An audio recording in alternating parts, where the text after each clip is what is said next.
Eu lutava para provar que a minha arte era boa. Para provar que o jiu-jitsu que eu fazia era superior às outras lutas.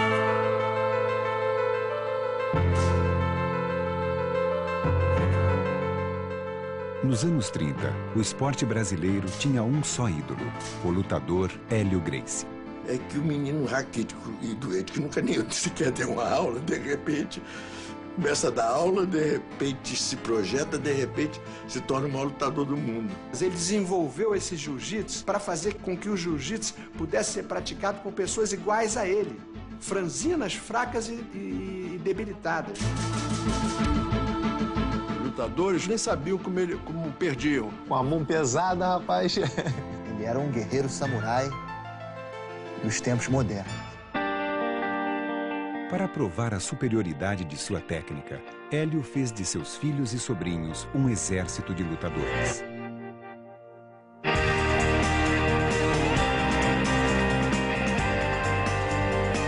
Não existe uma família com tantos anos, formando tantos campeões, fazendo uma mesma arte. Não existe. Se eu sou Gracie, eu estou pronto para representar a bandeira. Se eu sou Gracie, eu não acredito que outra arte marcial possa me vencer. Hélio Gracie foi um homem determinado e polêmico. Nós, Gracie, se não somos odiados, somos mal queridos por milhões e milhões de pessoas.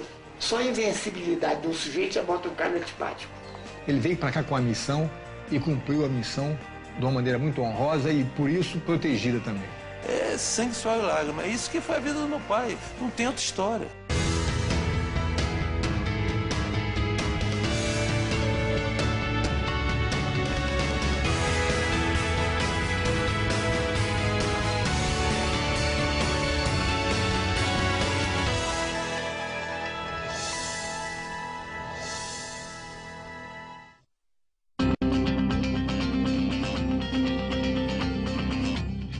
Hélio Gracie foi o primeiro grande ídolo do esporte brasileiro. Nunca teve ninguém no Brasil, nunca teve nem vai ter sujeito mais famoso do que eu fui na minha época. Ao lado de seu irmão Carlos, desafiou todos os lutadores e costumes de seu tempo. Tanto o Carlos quanto o Hélio nunca foram pessoas modestas, no sentido de não reconhecimento dos seus valores. Pelo contrário, eles tinham uma consciência muito grande do valor deles.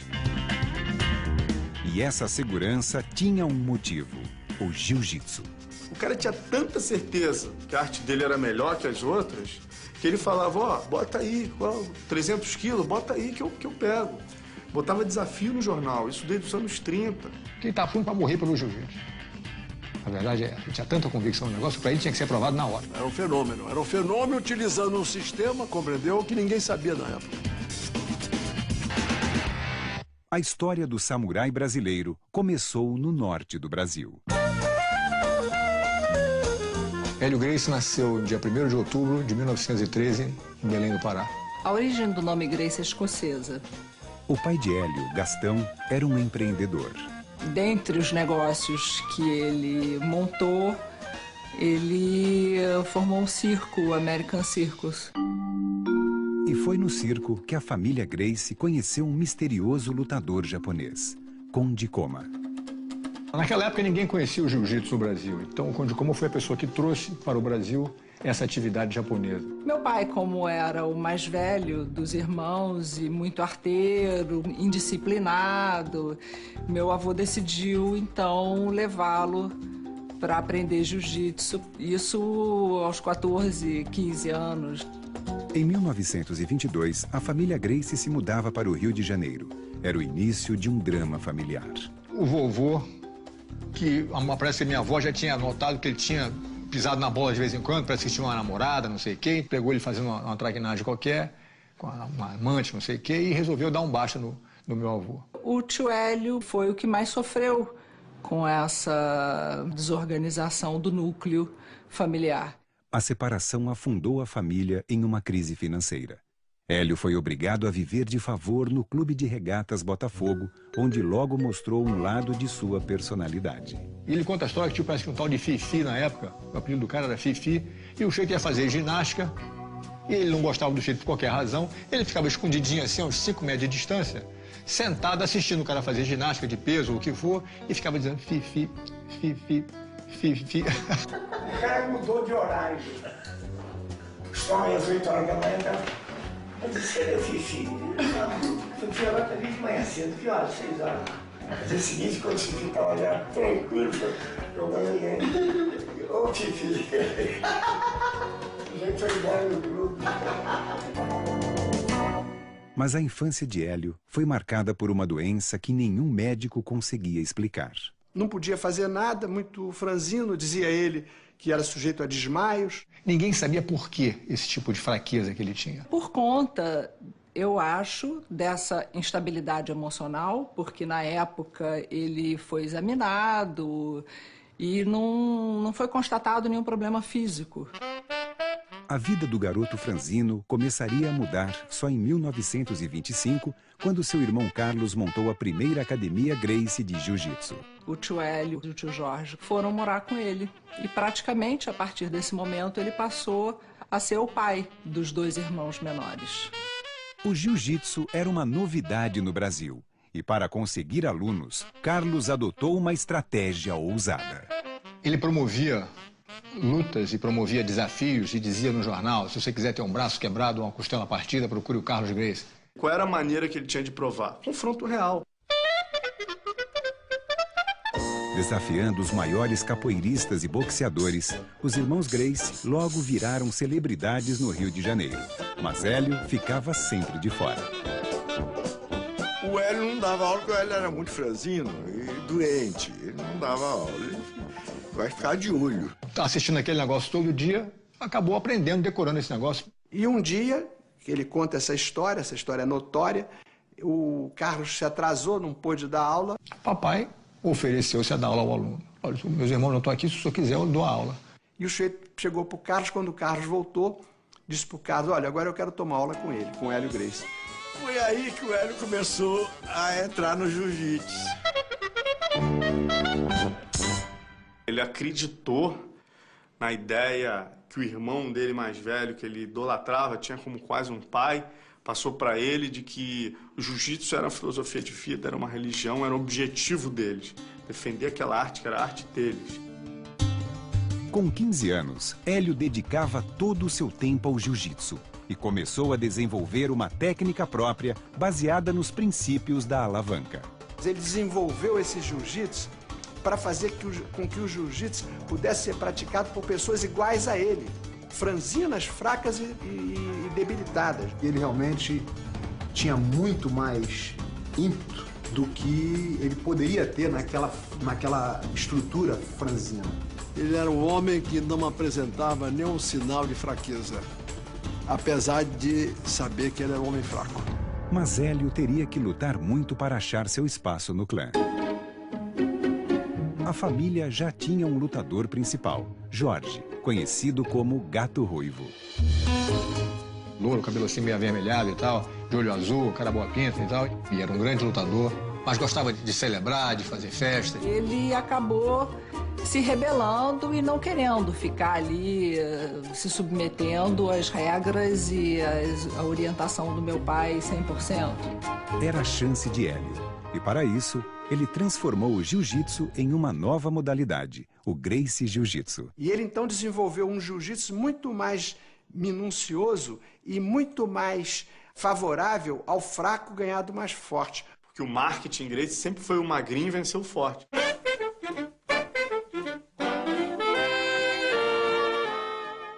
Eu nunca entrei numa luta para ganhar. Não perde. Se você não perder, como é que você vai... É questão de como é que você vai virar isso tudo para você ganhar.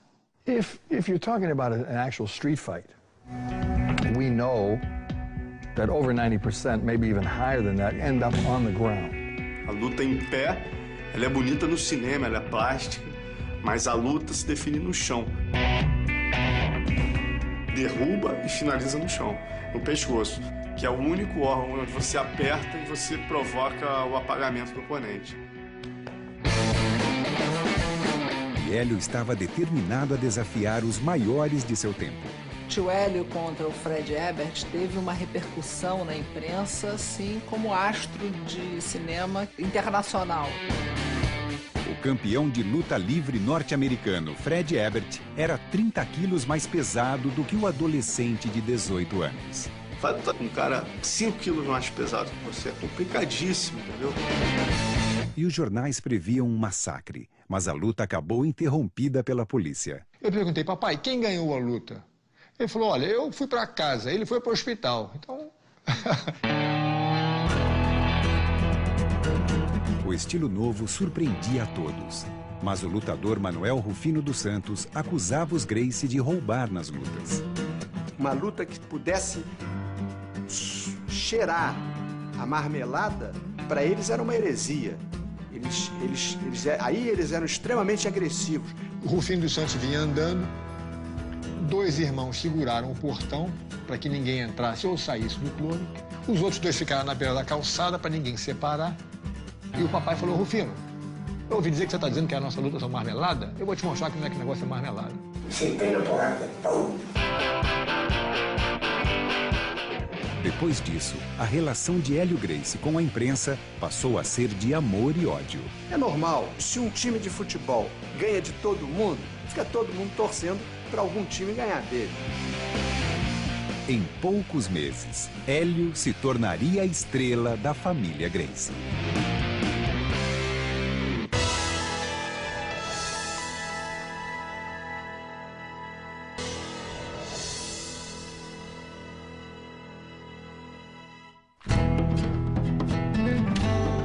No início dos anos 30, Hélio Gracie e seus irmãos eram um assunto da cidade do Rio de Janeiro.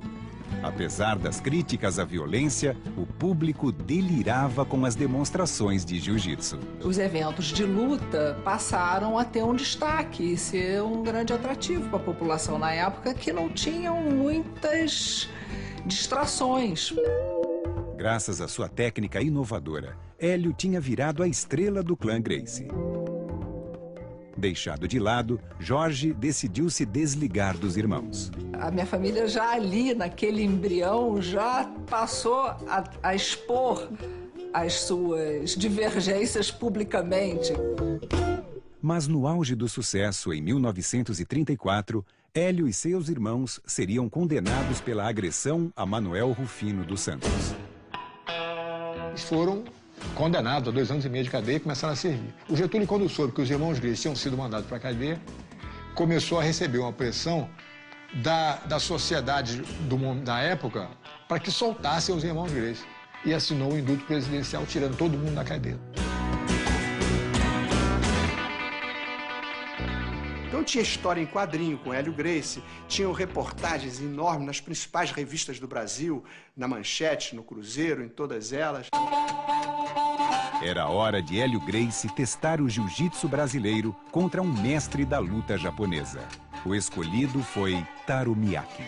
Quando aparecia um japonês, havia uma mobilização, porque aí era a oportunidade de demonstrar e medir o conhecimento do jiu-jitsu. Um lutador famoso no mundo inteiro, que amarrava uma corda no pescoço nele, 2 homens puxando, um de cada lado, ele resistia.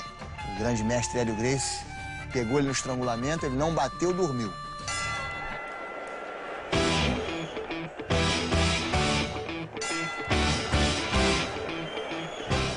A vitória sobre Miyake levou Hélio a desafiar adversários cada vez mais impressionantes. Eles falaram aqui para aquela bucha de quem é que vai parar esse sujeito. E com esses desafios, Miyake, Masagoshi, quer dizer, Yano, quer dizer, a pessoa de gente que ia lutar, o Ono, quer dizer, as lutas vinham acontecendo e o prestígio do Hélio Gracie ia cada vez aumentando mais. Hoje eu estou concluindo que os caras ficavam traumatizados com a minha presença, entende? Porque as lutas que eu tive, eu às vezes fico sem entender como é que eu consigo ganhar um quê daquele tamanho. Mas sem ódio, ele enfrentava, compreendeu? Sempre baseado, vamos dizer assim, que eu não sou melhor do que ninguém, mas a minha técnica é insuperável. There's no anger, there's control of your emotions. You control your emotions in a fight, you control your emotions in an argument. Ele sempre falou antes das lutas, meu filho, não bate nos seus adversários. Eu falava, peraí, papai, não bate nos adversários? Quando você quer dar um soco em alguém, você se expõe a levar um soco também. mas agora é minha vez. Deixa eu bater em alguém, pai. Deixa eu quebrar a cara de alguém. Ele falou, meu filho, você é grande. Para ele eu era grande. Você é grande, você é forte. Se você cair por cima dos adversários, não há por que bater, arrebentar a cara do sujeito. Com as vitórias, logo veio o assédio das mulheres. Nunca tive relações com uma mulher que não admitisse ter filho. Eu olhar para uma mulher e dizer, mas que filho virá dessa mulher? A vida do homem é dirigida para a luta. A mulher é para procriar. Ter um filho 9 meses ali, cultivar e depois amamentar o filho, quer dizer, ele achava isso uma coisa tão importante para a raça humana, para o ser humano, que ele achava que essa era a principal missão da mulher. Quando eu comecei a competir, eu me lembro que ele chegou uma vez para mim e falou, nossa, você é muito bonita para estar lutando. A mulher foi feita exclusivamente para ser esposa, mãe e cuidar dos filhos. Toda mulher que não faz isso, não é exatamente isso, ela não está certa. Mas também, antigamente, as mulheres não podiam nem votar. Então, tem essa mentalidade dos homens da época, né? As mulheres não tinham direito nenhum. Mas as coisas foram evoluindo e na família Gracie não foi diferente.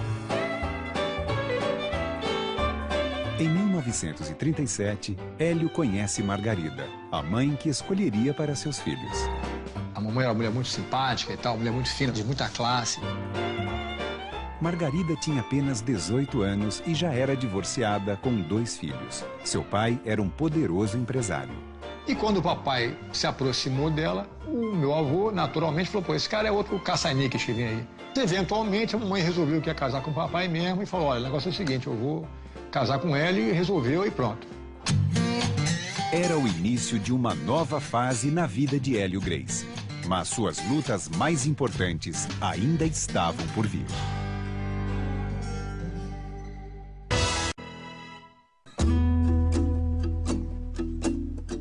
Hélio tinha se tornado marido, professor e lutador famoso. Mas seu maior sonho ainda era ser pai.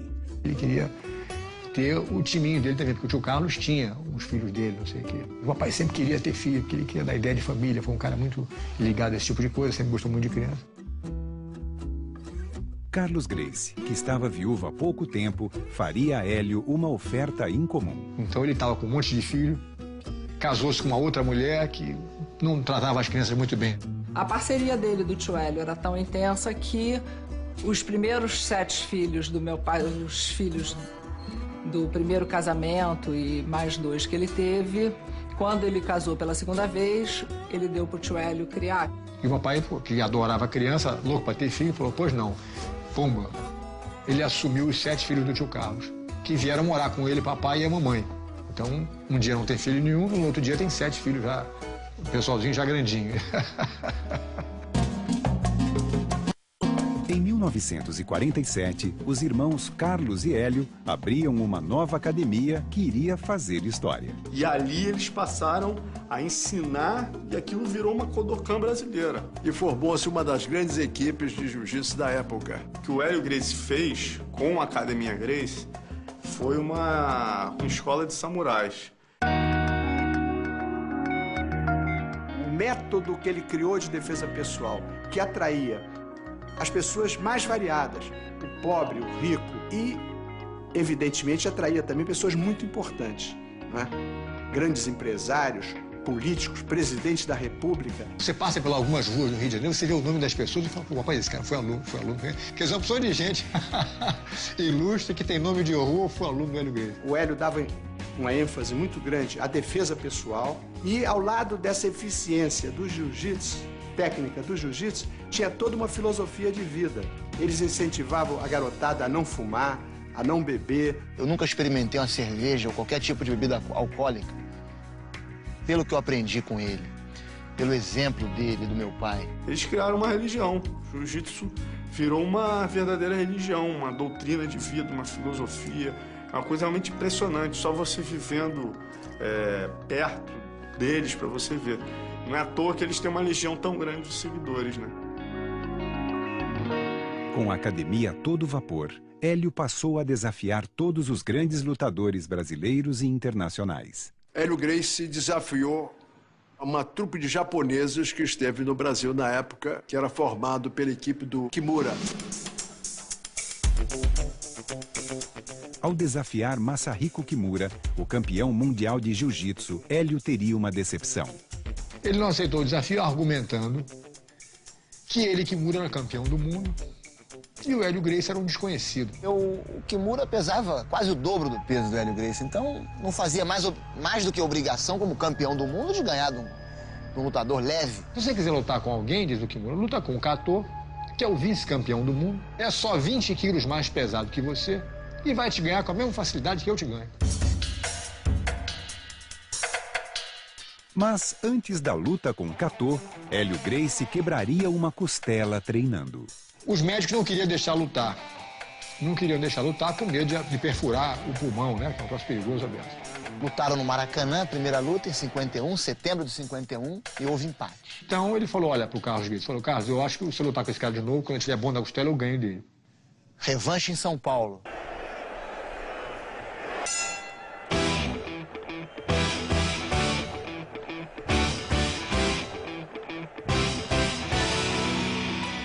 Ele deu uma surra no cara e ganhou ele no kimono. O estrangulamento do kimono, precisa de muita habilidade. O Hélio Gracie pegou ele no estrangulamento da guarda, virou pro juiz e falou, olha, ele tá dormindo. Ele falou, não, ele não bateu, continua. Ele falou, você quer que eu mate o homem? Aí soltou. O jeito virou pro lado e apagou, ficou por isso mesmo. Conclusão, acabou a luta, o Kimura acabou subindo no ringue. Naquele momento ele aceitou o desafio do Hélio Gracie. Kimura declarou nos jornais que se não vencesse o Hélio Gracie em 3 minutos, consideraria o Hélio vencedor da luta. Era uma luta histórica. A primeira vez que um brasileiro lutava contra um campeão mundial. Ele aguentou o Kimura, um homem de 98 quilos, amassando o Hélio Gracie. Várias vezes ele ficou com falta de ar. Que o papai falou que parecia que estava dentro de um liquidificador, entendeu? Não conseguia nem pensar em nada, era prrr, o tempo todo. Quando chegou na metade do segundo round, a mesma coisa, ele disse, pô, eu não tenho como ganhar desse cara. E até que o negócio chegou a um ponto que, eventualmente, no 3º minuto do segundo round, o Kimura tinha o papai numa chave de braço, chamada chave do Kimura, para fazer homenagem a ele, Kimura. E o braço estava tão torcido que o papai estava vendo a mão dele já aqui. E o Hélio não bateu, o Carlos, então, é que interrompeu a luta para não quebrar o braço do Hélio. Aos 13 minutos de combate, a primeira derrota de Hélio tinha sabor de vitória. Inclusive, depois deu uma entrevista já no Japão, dizendo que nunca esperaram encontrar no Brasil um jiu-jitsu tão avançado. Ou seja, perder para o Kimura foi o auge do desenvolvimento técnico do papai em termos de reconhecimento do trabalho que ele fez em prol do jiu-jitsu. Para Hélio, só restava um desafio: criar o seu próprio exército para conquistar o mundo.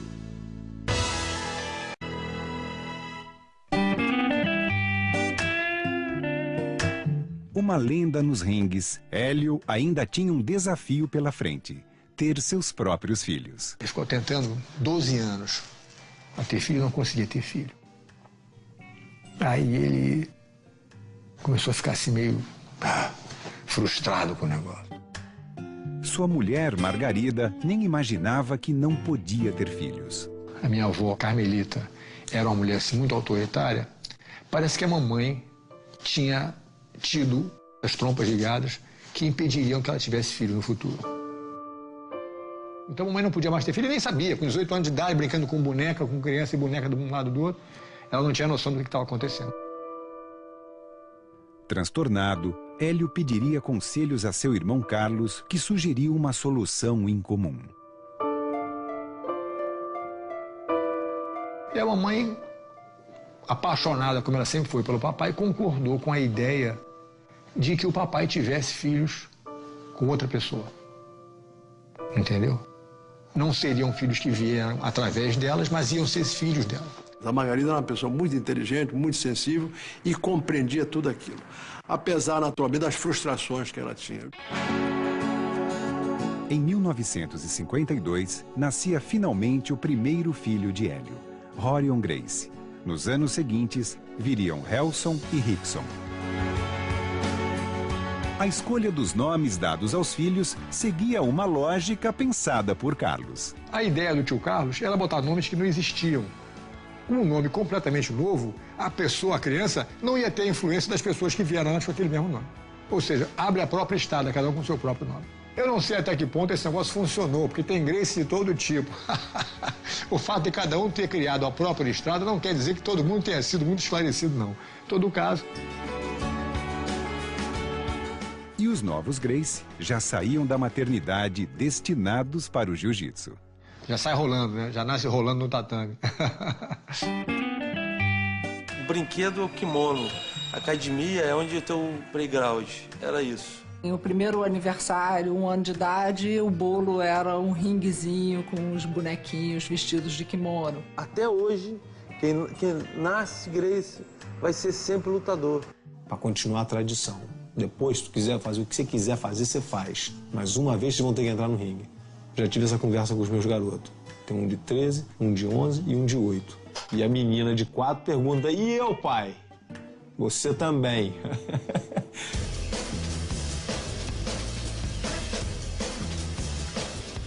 Desde pequenininho, tanto foi feito comigo como eu faço com os meus filhos, a gente brinca com a mão para dar uma noção de defesa ou de movimentação. Comecei a treinar quando eu comecei a andar, né? Que eu fico brincando falando isso, que eu comecei a treinar assim que eu comecei a andar. Meu pai estava sempre, você, treina com você, vamos ver quem é o melhor dos dois. Sempre botando a gente para se pegar, sempre confrontando, sempre testando. Ah, sai daqui, rapaz, não é de nada. Não existe uma família com tantos anos, formando tantos campeões, fazendo uma mesma arte. Isso não existe. Então isso se deve a Hélio Gracie.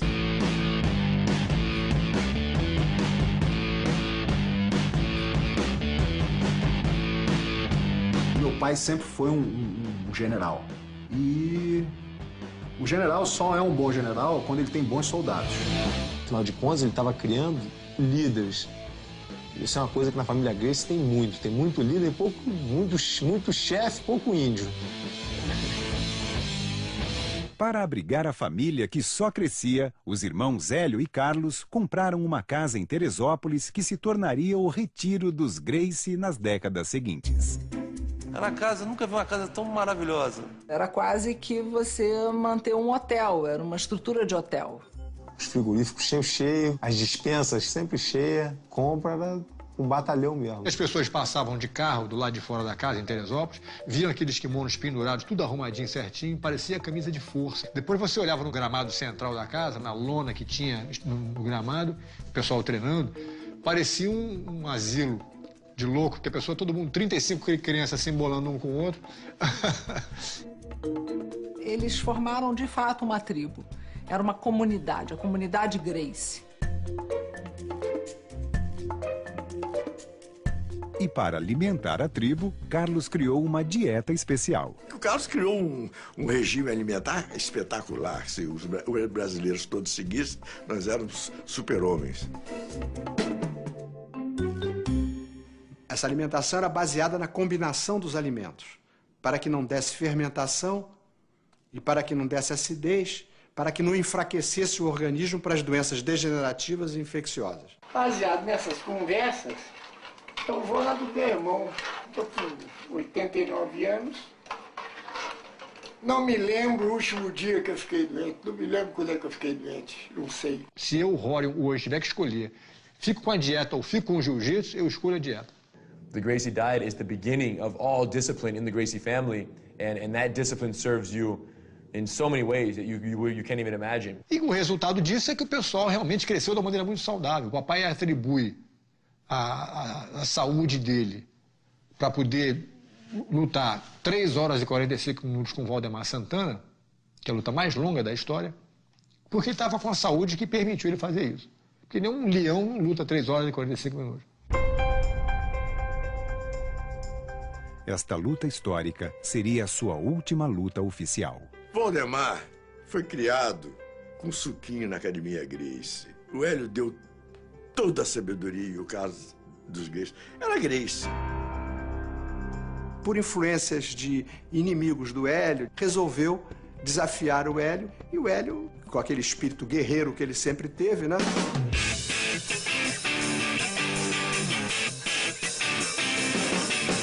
24 de maio de 1955, Valdemar Santana lutou contra Hélio Gracie. No auge dos 25 anos dele, 90 quilos de músculo, treinado em luta, que nunca pegou num peso, um leopardo. O Hélio já estava com 42 anos, destreinado, ele conseguiu 3 horas e 43 minutos de briga sem intervalo, sem rounds. Uma coisa inimaginável. Ninguém entendeu como é que eu, naquelas condições, com aquela diferença, com aquele sujeito, lutei tanto tempo. Para ele, conta como uma vitória, porque ele lutou pela raça, pela honra. Não foi uma luta programada, não tinha dinheiro, foi um negócio assim de honra. E ele se sentiu satisfeito. Apesar da derrota de Hélio, no dia seguinte à luta, 125 novos alunos se inscreveram na Academia Gracie. Mais do que vencer, ele queria que o jiu-jitsu, a família, continuasse vencendo.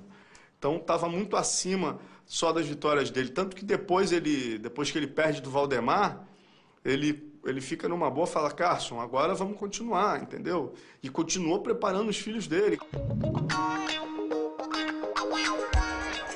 Meses depois, Carson Gracie vencia Valdemar Santana, vingando a família. Hélio passou a se dedicar integralmente ao ensino do jiu-jitsu. Eu me lembro a vida inteira sentado, assistindo o papai dar aula de jiu-jitsu, abismado com a maneira dele apresentar o golpe. Ele, acima de tudo, se considerava um professor de jiu-jitsu, antes que um lutador. If you learn something, you should share it. It's the best teaching methodology that I've ever seen. They never tell you what you're doing wrong. They only tell you how to do it right. So you don't ever have any negative impression. They're very, they believe in positive reinforcement, perfect, wonderful, good. A maioria das pessoas que procuravam jiu-jitsu, que procuram jiu-jitsu, são pessoas que têm problemas. Problemas de insegurança, o jeito que sofreu uma humilhação no meio da rua, um garoto que sofreu uma humilhação dentro do colégio. Então, o professor de jiu-jitsu, o Hélio foi genial, ele tem que ser um pouco psicólogo, reforçar o ego das pessoas, chamar o jeito de campeão. E o Hélio era um mestre nisso, o Carlos também. Se o aluno quiser, olha, você fez psicologia? Eu dizia, não, aprendi com o Hélio Gracie.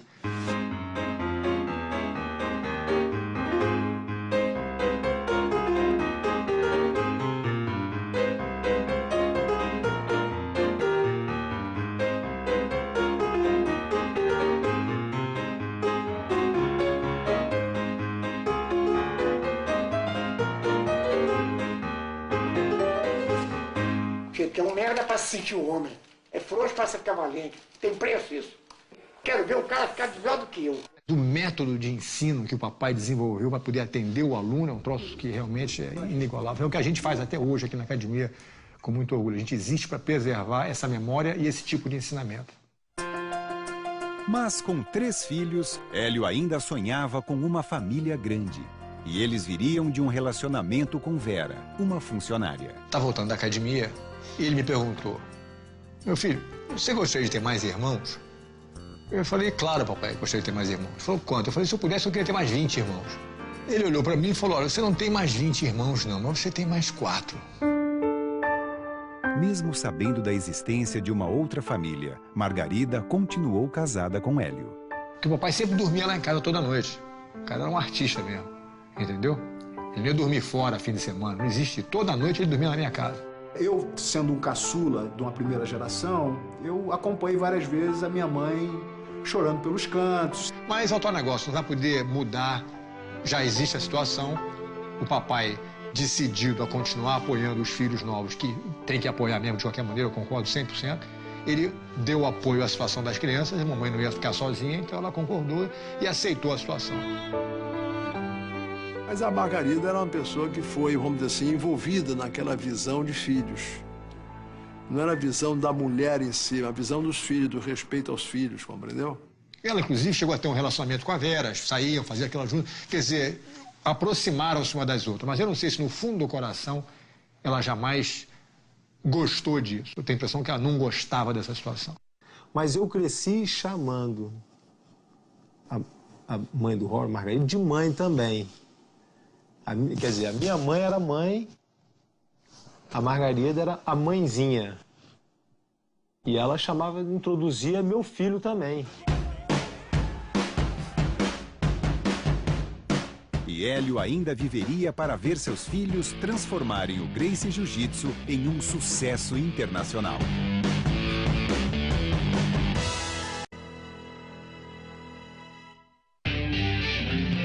No final dos anos 70, o primogênito de Hélio, Rorion Gracie, se mudava para os Estados Unidos. O papai nunca falou não vai, entendeu? Ele sempre apoiou a minha ideia, ele sempre foi um cara muito encorajador em tudo que eu fazia. Fritando hambúrguer, quebrando pedra, lavando vaso. Passou um monte de sufoco, pediu esmola na rua e tudo. Quando eu cheguei, ele já estava dando aula na garagem. Ali, o jiu-jitsu começava a ganhar o mundo. Bota desafios em jornais. Você gosta de apanhar, então venha na minha garagem. E eu avisava os alunos que eu tinha na época para ver um cara de karatê para brigar comigo amanhã, terça-feira à noite. E o cara aparecia e o pau comia na garagem. A garagem em Los Angeles logo atraiu alunos famosos. You think you're going to hold me down for 4 seconds? I can hold anybody down for 4 seconds. You know, after that, maybe Yes, okay, get a good hold so I grab his Ed, please. Like a man. So I grab him, you know, ready, go, boom. He's on top of me. And that was it. I said, where do I sign up? I have to learn this. Enquanto Rorion e Royce conquistavam os Estados Unidos, Rickson, treinado por Hélio, se tornava um dos melhores lutadores do mundo.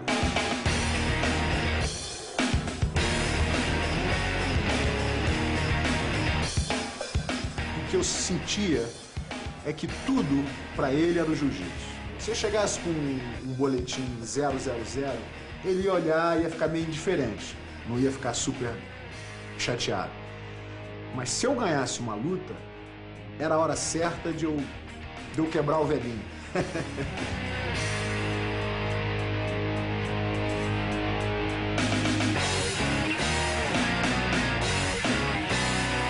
Depois das minhas lutas, ele nunca vinha pra mim com aquela felicidade de surpresa. Ganhou, não há por que celebrar. Vai celebrar, oh meu Deus, não acredito que eu ganhei. Não acredito que você ganhou? Você treinou pra quê? Pra perder? Em 1991, Margarida morria de câncer. Era o fim de um casamento e uma parceria de 52 anos.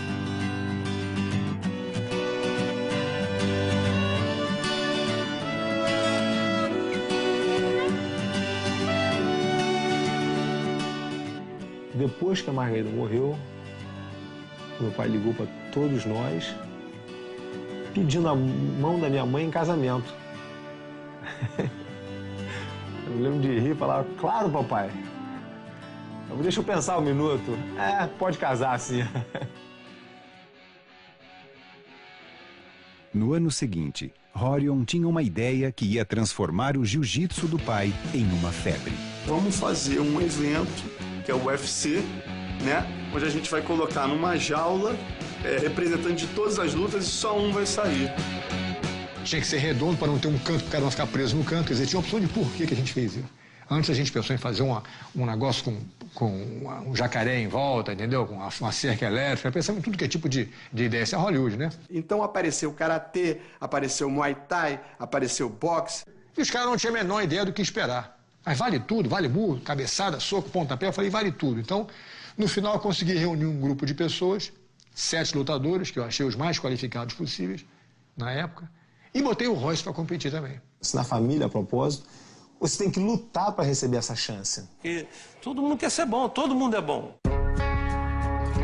Para encarar o desafio, Hélio foi para os Estados Unidos treinar seu filho Royce. Eu ia levantar peso, ele ia junto. Se eu fosse nadar, ele sentava e ficava assistindo nadar. Mas estava quase que vivendo, através de mim, a luta, a vida. E foi um sucesso, porque o Royce, o cara magrinho, a gente olhava, ele tinha pena do Royce, coitadinho, ele vai fazer o que ali dentro? E o Royce venceu a todos eles, provando que o jiu-jitsu era e é a arte marcial mais eficiente no combate corpo a corpo. O orgulho dele, a alegria dele com isso realmente não tinha tamanho. Porque era um sonho realizado, de levar o jiu-jitsu para o mundo. Ele tinha razão no que ele queria provar, a arte dele era melhor. Mas em outubro de 1994, Hélio recebia a notícia da morte de seu irmão mais velho, Carlos.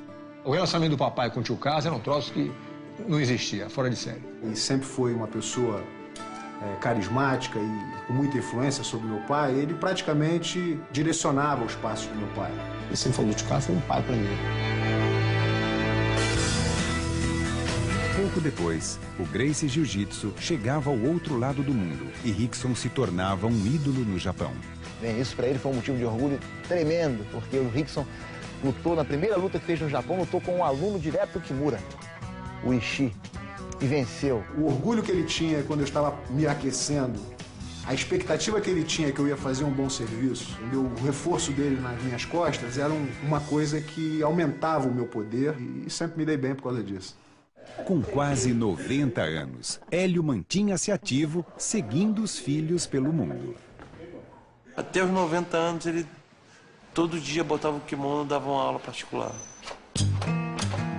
Ele não parou nunca, ele continuou com a cabeça funcionando até os 90 e tanto que ele viveu, né? Ficava aqui na academia, dobrando toalha. Pra fazer um suco de melancia, deixa que eu faço. Era o primeiro a correr pra cozinha. Quer dizer, tá sempre aqui ajudando, trabalhando com os alunos, brincando. Tinha que tomar cuidado com a tradução. Às vezes tinha um forte e ele manda esse mais forte de todos vir aqui, mas manda ele me segurar com força mesmo. Então, às vezes, a gente tinha que traduzir o negócio um pouco. O papai pediu pra você segurar ele. Ele fala, mandou ele segurar com muita força. Mandei, papai. Como é que você defende a cabeçada? Manda ele, vai. Mas se tu fechar o olho, tá brigando, tá lutando com um garoto. Quando você abre o olho, você vê um senhor de 90 anos, frágilzinho, magrinho, com a mão pesada, rapaz.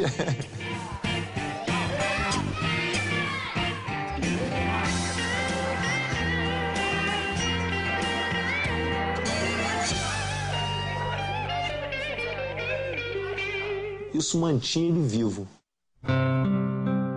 Hélio Gracie viveu até seus últimos dias com a disciplina de um samurai. Mas em janeiro de 2009, aos 95 anos, ele não resistiria a uma pneumonia.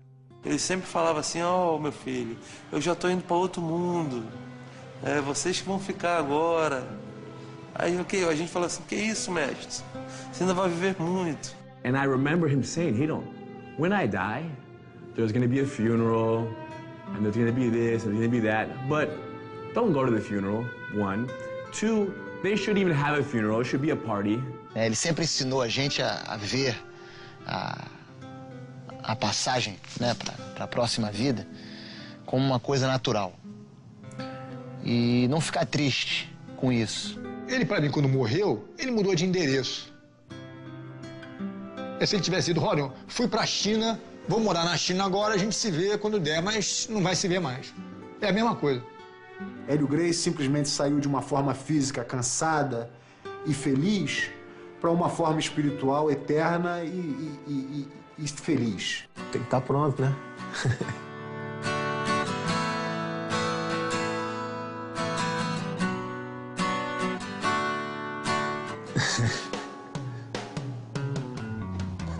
Isso é muito. Determinação, a perseverança, a justiça, o equilíbrio, a coragem. Tudo que você possa imaginar de virtudes humanas, ele deixou para todos nós. Fazer o sacrifício para poder conseguir as coisas foi uma lição que ele me deu. Ele era um guerreiro samurai dos tempos modernos. Ele tinha aquela mentalidade, né, sempre pronto para morrer, em defesa dos seus princípios, em defesa dos seus ideais. Se você acredita no que faz, vai até a morte. E isso ficou marcado para nós. Hoje, o jiu-jitsu é base do treinamento do exército americano e é praticado em milhares de academias no mundo inteiro. Hélio Gracie, sem dúvida, realizou seu maior sonho: compartilhar seu conhecimento. A filosofia de vida é profissão, né, de milhares de pessoas, né? É uma arte que hoje em dia eu acho que é orgulho para todo brasileiro saber da história do Hélio Gracie, do Carlos, o que essa família fez. There's no way that the name Hélio Gracie will ever be forgotten because of myself and my brother and my father and my uncles, every single one of them.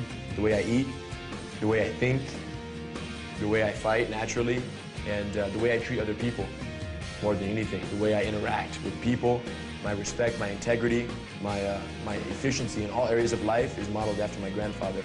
Isso é muito legal, né? De você ter uma família que todos os seus ídolos são seus parentes. E é isso, é continuar o trabalho que ele fez, porque a gente nunca pode fazer demais por ele. O cara é tão excepcional, tão especial que...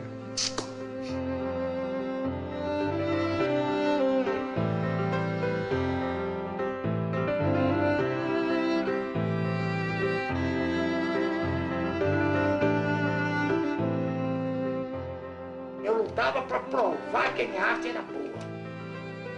Para provar que o jiu-jitsu que eu fazia era superior às outras lutas. Foi provado isso, estou feliz da vida.